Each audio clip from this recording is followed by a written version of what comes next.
Did we really elect this group of leaders to make us sicker and hungrier and poorer, only to use our own money to create an unaccountable secret police that are killing people in custody? ICE recently dragged a pregnant American citizen out of her car and across the pavement on her stomach, and she lost her baby. The party that cares more for unborn fetuses than any living child killed a baby in utero. For what? Optics?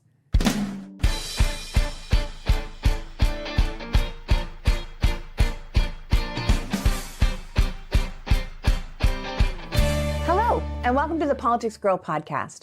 I'm your host, Lee McGowan. Let's get into it. So I am in my playroom because I'm at home, and I recently took a break from making content for a couple of days over the holidays, which is a big deal for a full-time content creator like me. Those of us who follow the news don't really get breaks, and it becomes incredibly exhausting, a bit overwhelming, and with what our news is like these days, it's deeply depressing. Should you also be a person whose life is based in morality? The whole world has become quite demoralizing because the bad guys are winning. Lies are winning. Predators are winning. We spent years talking about the inappropriateness of Obama's tan suit, but Trump comes in and bulldozes the East Wing of the White House to the ground, and we just move on. We impeached Bill Clinton over a questionable but consensual relationship with a 20-year-old, but we aren't impeaching our current president over child rape. I am struggling to explain that to myself, let alone to other people. And I'm having difficulty understanding how my fellow Americans are okay with our government changing, say, the world order, with America realigning itself with Russia and Hungary and North Korea, abandoning Europe, abandoning NATO. I am blown away that Amnesty International published a paper on how America is torturing innocent people at Alligator Alcatraz, and it wasn't front page news. The American government is torturing people. They're not feeding them. They're making them drink toilet water. They are putting them in 2-foot by 2-foot cages in the blazing hot Florida sun.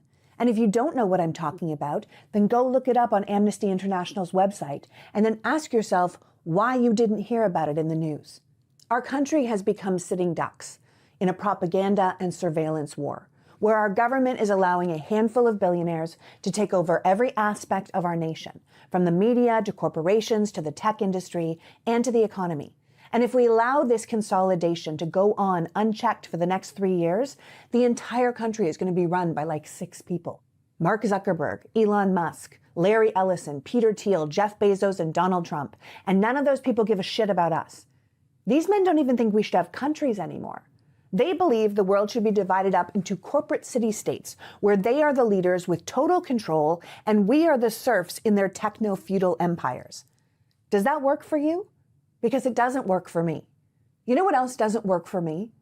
What is happening to women in America? As a woman born in 1975, I came into existence after the passing of Roe v. Wade. I watched movies like Dirty Dancing as a period piece where in the past, a woman's life could be destroyed by an unwanted pregnancy, where a man could abandon her in crisis, and the dangerous steps a woman would have to take and the life-threatening risks she would have to endure to regain control of her own body and life. 50 years later, we live in that world again, and the powers that be seek to strip even more of our autonomy from us. I was raised in what I thought was the last generation of women who didn't have a choice. Growing up, I was told I could be anything. I could do anything. I didn't have to just be a wife and a mother. I could follow my dreams. Over time, while I realized that I could have it all, I realized I couldn't necessarily have it all at the same time. In the mid-2000s, I took a break from acting, a career that I had dreamt about my whole life, but which had been derailed by what we would now call #MeToo. During that time of uncertainty, I worked with a life coach. Yes, it was very LA, but it was also very helpful. Working together, I said maybe I thought I should pivot from being an actor to being a producer, that I knew I was organized and I was driven and I had a way with people and artists and I understood the entertainment business and I could probably thrive in that field. And the coach listened to me and she asked me, okay, that sounds great. Do you want to be a mother? And I said, yes. And she said, okay, well, what kind of mother do you want to be? And I said, I don't know. I mean, a good one? And she was like, I understand. Yes, a good one. But do you want to be the kind of mother who puts her kids to bed, who reads bedtime stories, who does bath time, who goes to their games and school events. And I was like, yeah, I totally want to be that kind of mother. And she said, okay, well then you can't be a producer because those things don't work together. You're going to have to be at work late. You're going to be reading the trades when you get home. You're going to miss concerts and parties for shoots and castings. You will definitely be missing bath time and stories. And I sat there for a long time with that information because it felt so unfair to me. I didn't even have a child yet, and I was already expected to give up things for it. But she was right. In making a decision about my career, which I wanted, I also had to consider how I planned to show up as a mother, which I also wanted. And while I could be both, reality changed the trajectory of what I could strive for. So I chose to go into photography. I made my own hours. I could be flexible with when I worked. I was good at it and I did it for years, but it didn't really fulfill me. In fact, taking something that I loved doing and trying to make it into a business actually took a lot of the joy out of it from me. And when I did have my son, I was kind of happy to let that business just sort of drift away. And I tried very hard to throw myself into being a full-time stay-at-home mom. I did the Mommy and Me classes and the My Gym playdates. I was the chauffeur and the teacher and the chef and the housekeeper. I devoted my life to my child and his needs, and I loved it. And I'm glad that I did it. But I can honestly say I was completely unfulfilled. My brain was screaming for a challenge. My ambition was drowning in these mundane daily tasks I was responsible for. I tried so hard to throw my whole personality into being the best mother I could be. And honestly, I think I did a really great job. My kid, who's turning 18 this year, is absolutely awesome. He's the best thing I ever did.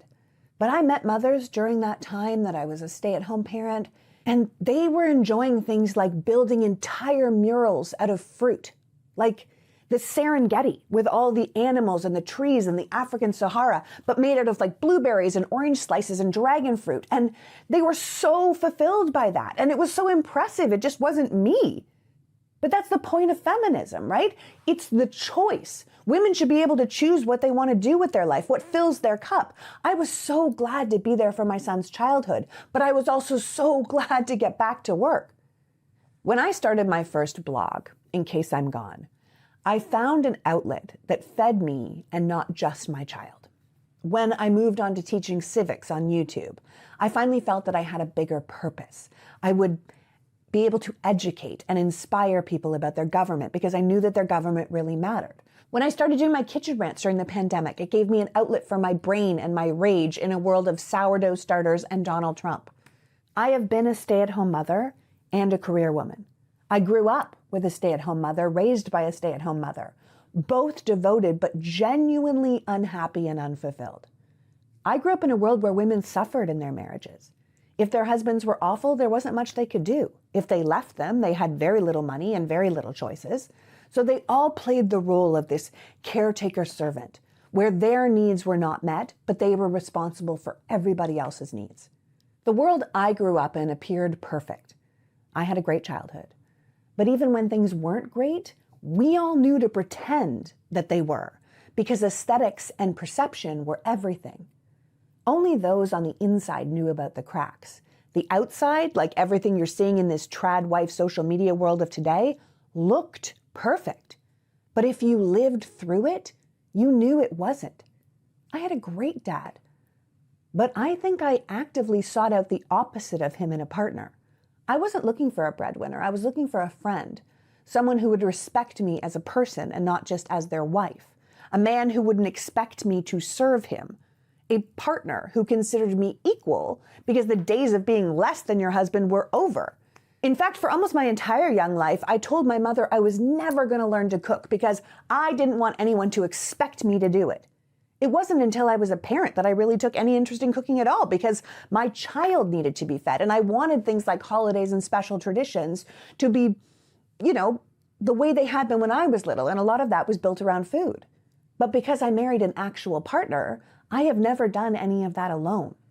Even if I still think the women of my generation carry the lion's share of the mental load for the household, a lot of us chose actual partners. The thing is, I thought we were advancing past the way women were treated, but I'm horrified to say that it appears that we are regressing instead. I mean, look around. America seems to be actively trying to push women back into the home and the kitchen, to reduce us to baby makers and companions for lonely men. We aren't just undermining the autonomy of women's bodies, but of our minds. Repealing the 19th Amendment and a woman's right to vote is something people feel unashamed to discuss openly in 2025. Turning Point USA has basically turned into a mega church since Charlie Kirk's death, using his bedazzled widow as some sort of siren to get young women to embrace their own oppression again. It's like living in the upside down, watching it happen. Everything I have known in my life to be true. Women are equal to men. Racism is bad. The Holocaust was a horror that can never happen again. The arc of the moral universe is long, but it bends towards justice. America is good. Nazis are bad. Rapists should be punished. It all feels false. Like the tables have been turned and everything I thought I knew is wrong. The world I grew up in would not have the US military murdering people in the Caribbean without at least a very good cover story for why they were doing it. The world I knew would never have the US military used against the US people. The President of the United States wouldn't call half the country scum in his Christmas message. I appreciate that people are being funny and calling themselves radical left scum as a joke. Embracing this moniker to take the sting out of it? Like all these radical left scum can meet over here, or pointing out that being called rebel scum means you are the good guy if you've watched a single Star Wars movie. But I can't get past the fact that it is atrocious that our president would refer to us like this, that my son might think this is how leaders behave. Quite frankly, I find it distressing that a third of this country doesn't see that, or that his 200 other messages on Christmas Day were a weird red flag problem. When did it become okay for our leader to demonize his political opposition like this? He puts us in serious danger for what? Wanting people to have affordable healthcare and a living wage? Wanting to feed school children and treat other human beings with respect? Why are people okay with this? Are we really going to keep playing this game where we have to watch what we say and walk on eggshells and lose our vote? Where we just continue to work until we die so we can afford food and shelter, and then we pay taxes to a government that doesn't give anything back to us in return? They're cutting healthcare and public schools and failing to repair our roads and bridges. They are cutting investments in affordable new energy and regulations that keep workers safe. They're cutting the CDC and the FDA and the things that keep our food and drugs from poisoning us. But we're going to continue to pay so we can what? Invade other countries for oil and protect child rapists? What are we doing? How long are we going to keep playing this game? Alexandra Ocasio-Cortez hit the nail on the head recently when she said, "I want to remind you what the real crime is.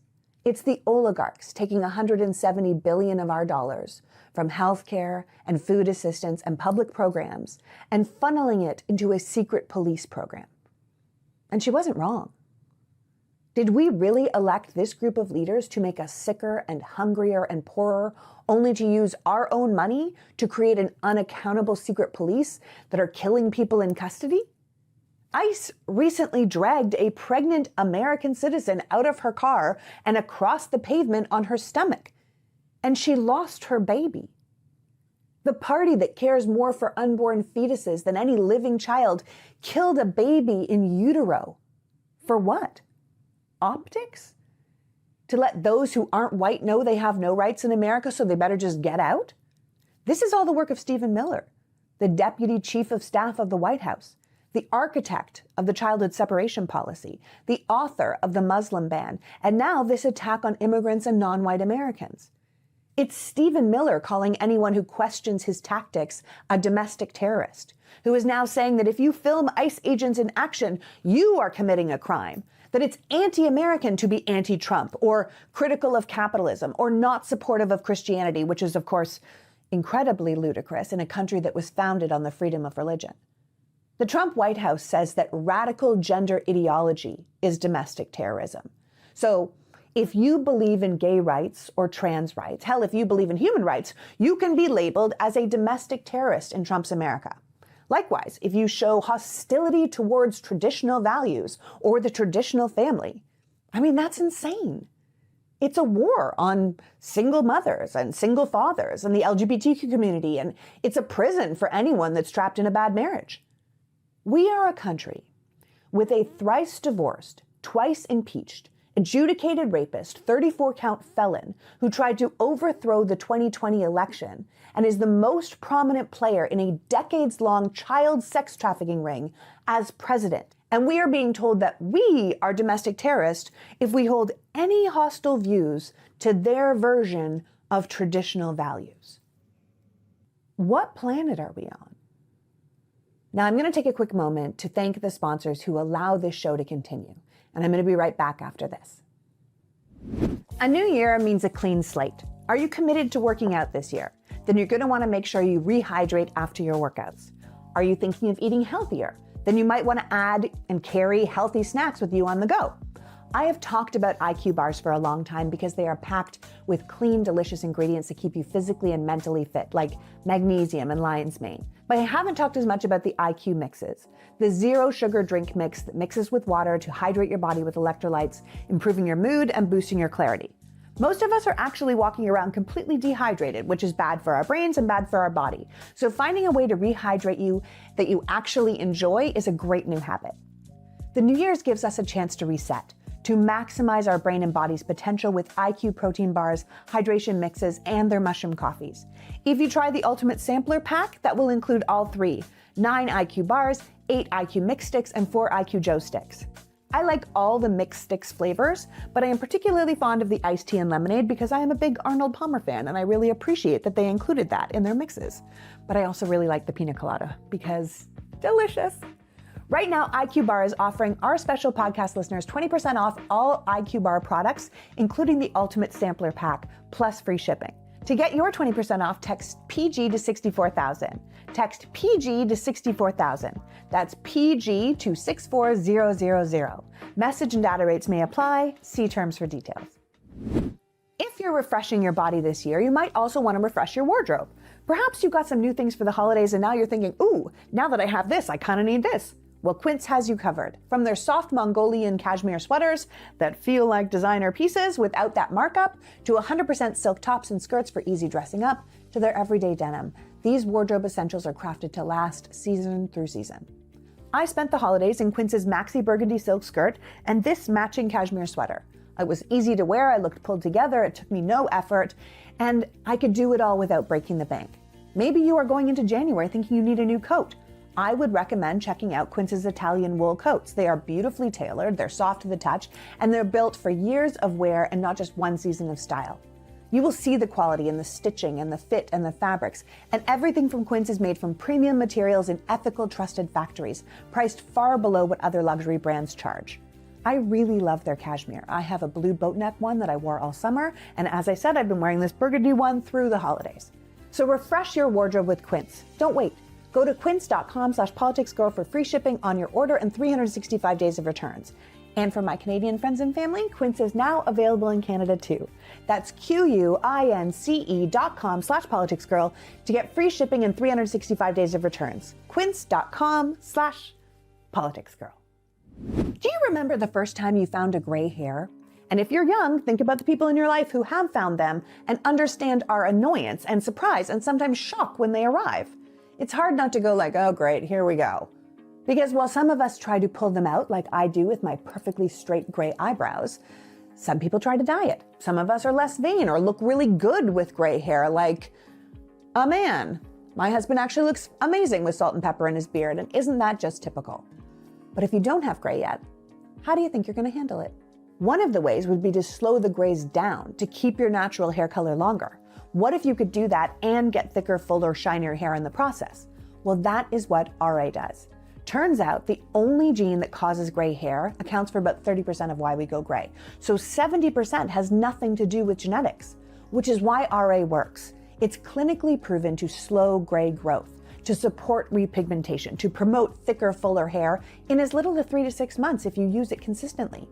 RA works from both the inside and the outside. Their Not Today Gray is a supplement formulated to support your internal health and fill the nutrient gaps that accelerate graying, like boosting melatonin production that can help repigment grays at the roots. And then there's the Outside Root, which is RA to the root lightweight oil-free daily serum using RA's Melanin complex that slows gray hair and supports thicker growth. Remember, it'll help those of us who already have grays, but even if you don't, prevention works best when you start early. Now, full transparency, I'm not using it, but Sean is about to start it, and it's clinically proven to work. 88% of the users in their clinical study saw less gray hair growth, with many reporting improved fullness and shine to their hair as well. So why not join the 300,000 people already using RA? Why just cover gray when you can slow its progression? For a limited time, our listeners are going to get 15% off by using the code PoliticsGirl at ra.com. Just head to AREY and use the code PoliticsGirl and you are all set. And after you purchase, they're going to ask where you heard about them. Please support the show and tell them that we sent you. Now, back to the podcast. And we're back. One of my favorite online writers, John Pavlovitz, who authors The Beautiful Mess on Substack, recently wrote that the Epstein files have fully exposed the right. That we know eventually what those files will have in them will tell us the atrocities of Jeffrey Epstein, and as John says, they will also expose the monstrous human beings who collaborated with him and did irreparable harm to an untold number of girls and young women. But we will also see a sprawling network of perverts and deviants who use their collective influence and wealth to violate humanity in ways that are unthinkable to decent human beings. What these files will ultimately expose, yes, President Trump, whose presence in them has only become more obvious by the pages of black bars and blocked out pages. But until that day comes, the Epstein files that we need to see will expose a lot more than that. John makes the case that they have exposed Attorney General Pam Bondi, who has spent months bastardizing her position over the legal system to prevent their release, knowing full well that Donald Trump's name is all over them. They have exposed Speaker of the House Mike Johnson, who has wielded his power over Congress to continue to obstruct their release, proving, as John so eloquently puts it, that his Christianity is nothing more than fraudulent performance art. They have exposed the White House press secretary, Carolyn Leavitt, who, to quote John directly, stands before the nation each day, a cross dangling from her neck, as she lies and gaslights the American people on behalf of a serial predator. And it has exposed the Republican Party as a vile and morally inverted cadre of broken humans who are largely marching and voting lockstep to protect predators and pedophiles and laughing in the face of the survivors. John goes on to say that the Epstein files have exposed the moral bankruptcy of the conservative Christian church, whose religious convictions have suddenly evaporated when given the choice between exposing rapists or ensuring themselves future power. They have exposed religious leaders like Franklin Graham, who have continued to fight hollow culture wars against things like the LGBTQ+ community, while tying themselves to a man whose resume is nothing but moral filth. John points out that the files have exposed the mainstream media, who have by and large continued to bend the knee and don kid gloves when it comes to the most lawless sitting president in history. And he brings the whole thing home by saying that perhaps the most infuriating and heartbreaking of all is that the Epstein files have exposed the tens of millions of Americans, dads and moms and grandmothers and uncles and teachers and pastors and soccer coaches and business owners and neighbors who have continued to move the goalpost for what they deem morally allowable when it comes to their vile and ignorant and spray-tanned cult leader. Those are John's beautiful words. And I get that. I mean, how can we ever look at the people who continue to support this man and this party the same? How can we ever bring our families back together after this moral sickness has been excused? The victims deserve justice, yet the most important people in this country are working overtime to make sure they don't get it. And a third of our fellow citizens are cheering them on for doing that. As many people have pointed out, it is entirely possible the Epstein files are only the tip of the iceberg, that this is a tangled and disgusting web of lies and criminality that run through our entire society, And it is possible that 2026 and beyond will bring about some sort of societal breakdown as we realize that the foundations on which we built our entire nation are both cracked and decrepit. Which is why I believe we need courage and imagination as we go into this next year and the years that are going to follow. Many of us can tell you what we don't want, but we need to get really clear and loud about what we do want. As far as I'm concerned, I am on team morality, team civility, team common sense. I am on team rule of law. I have given up, honestly, on both parties. I was a proud Democrat for years, but they have become feckless and enabling. They refuse to elevate the next generation, and they continue to capitulate to the status quo. There are people in the Democratic Party who are trying to change it from within, and I believe those people deserve our support. But the party itself and what leadership is doing, they are not up to the task of this moment, and we need to replace them, and we need to demand better. The Republican Party, however, is dead. It is over. It is an anti-democratic party. They have proved that they are more than willing to throw the entire country and its people to the wolves for continued unchallenged power. That they favor one skin color, one religion, one mindset over the rights and humanity of any others. That they don't care about the world order or the rule of law, that they are ready to abandon the Constitution and the Republic, and they should be punished by every patriotic American for their treachery. Should I be lucky enough and have the hustle to sell another book this year, it will be about defining where I think this country should be walking, what I believe we should be doing to improve all of our lives. Because this country needs leaders, people to emerge out of the ashes of what we have destroyed to try and build something better.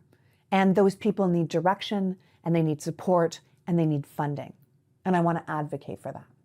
We need to be clear that the only people truly being funded right now are the most corrupt. There is a reason that Turning Point USA continues to grow, why the Federalist Society had the power to take over the courts, particularly the Supreme Court, why Leonard Leo is now running Teneo to do what he did to the courts to the rest of society, why Peter Thiel could create a J.D. Vance and Elon could buy Trump an election. There is a reason the Heritage Foundation is writing all of our laws, and Candace Owens and Tucker Carlson and Ben Shapiro are all fighting for influencer supremacy after Charlie Kirk's death, because there is so much power and money in the right-wing machine. They don't care if they lie to us. They don't care if the country gets destroyed or they damage our international reputation. They are winning and they are profiting and they are creating the world they want to be in. Some sort of techno-feudalism, Christian nationalist, nihilistic, capitalistic world that most of us will fail under. We need an opposition party with the stones to fight fire with fire, with the power and courage to not only beat this regime at the ballot box by stepping away from the status quo, to promise and then deliver the things people really need, like universal health care and a living wage and a just and fair society safety net, but also the guts to destroy this entire regime, to impeach these people that belong in jail and then prosecute them. We need leaders who aren't afraid to hold people accountable for the crimes they have committed against others, including against the entire American people. And if you find yourself out here justifying or siding with these abusers, then you're telling on yourself. Vice President J.D. Vance said last week at the Turning Point America Fest that people don't have to apologize for being white anymore. These people's supremacy is just on full display now. And as a white Christian myself, I want to be very clear once again that the far right is creating and then solving a non-existent problem. No one ever told me I couldn't say Merry Christmas, and I have never once felt that I had to apologize for being white. This is a bullshit issue made up to keep people distracted by hating others so they don't notice that the real issues are out there being perpetuated by the same people are the things that are actually destroying their lives. America Fest went in hard on white Christian nationalism because this group is working overtime to solidify their power before they lose their golden goose, the man who is quickly and publicly going off the rails. They are seeking a new way to keep and grow the base as they lose part of it to Mike Pence and Mitt Romney Christians because the Epstein files and Nick Fuentes are just a bridge too far for those people. If you ask me, Charlie Kirk was a sacrificial lamb. They needed to bring that flock in line. When someone is murdered The most logical question we have been taught for decades of watching police procedurals is who had the most to gain from his death. And I'm telling you, it clearly was not the Democrats. I think Charlie had to go down for them to rise up, and it is working. Vicky Hobbs recently wrote that there's no point at which this is over, that there is no return to some elusive point when democracy stood still. Much of the damage that has been done can never be undone.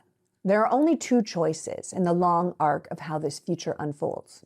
We will either rebuild the government and society under the framework of a social democracy through a soft or hard revolution, or we will decline further into a racist authoritarian state held hostage by the ruling triumvirate of techno-Christian oligarchs. Looking around, it seems as if the billionaires have chosen rapid societal decay because they think they can benefit from it. The alternative would be for enough of us to demand a different path, one that is responsive to all of humanity and not just the exclusive elite. The elite are currently inoculated from accountability, and that has to end. We see it very clearly with the Epstein files.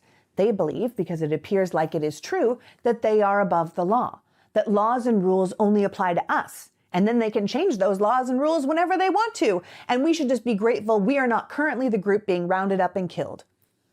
It is working for them right now, but it is unsustainable and they know it. There is a reason they are all building huge underground bunkers right now, and it's not to hide from the aliens. It's to hide from us and the fallout of their own terrible decisions. Personally, I don't want mass plagues or state collapse or war. I believe there has to be a different way.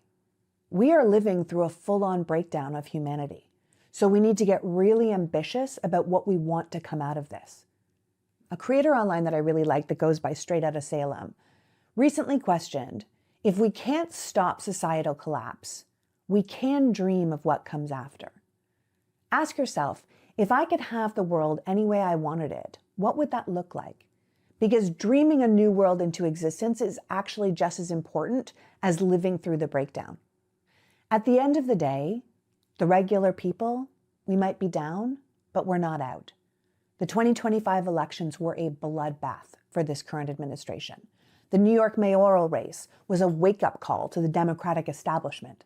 Unions continue to grow. People continue to march, to disobey, to help their neighbors when the government abandons them.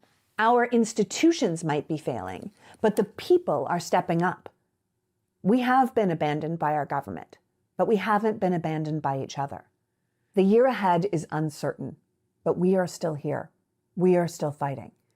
This administration wants our silent compliance. We can't give that to them. We have to survive this moment and then the moment after. We either capitulate to this tyranny or we oppose it. I personally vote for resistance. Our country has crossed the Rubicon. We are not who we thought we were. The question is, could we be? And how hard are we willing to fight to be it? Now listen, I like woo-woo stuff, so I'm going to leave you with this.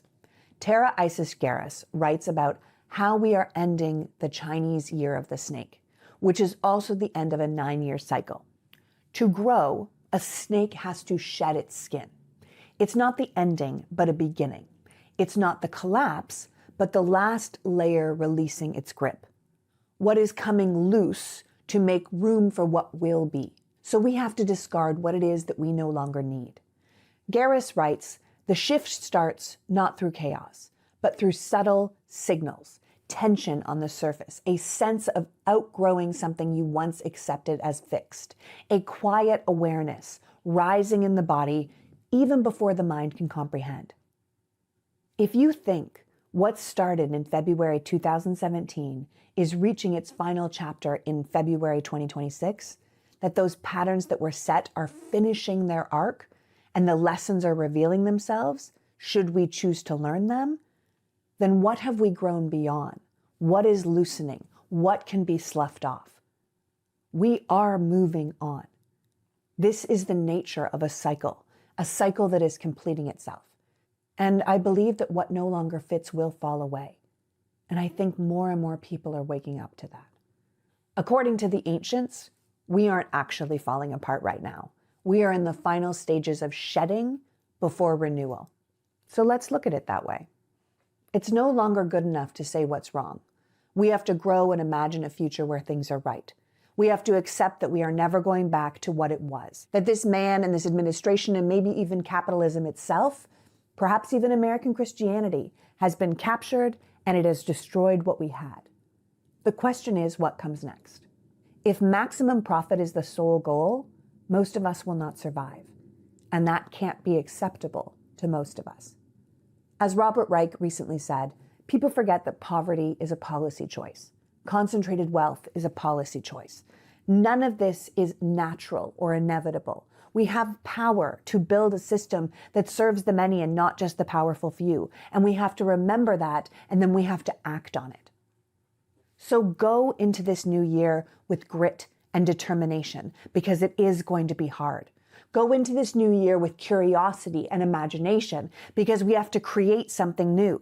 Finally, go into this new year allowing yourself to let go of what was, to make room for what could be. I believe there is a world that is better than this. We just have to believe in it and each other in order to build it. And part of that is clearing out anyone and anything that would get in our way of doing it. So Happy New Year, my friends. Until next year. PG out. The Politics Girl podcast is written and performed by me, Lee McGowan, and produced and edited by Happy Warrior Entertainment. All rights reserved.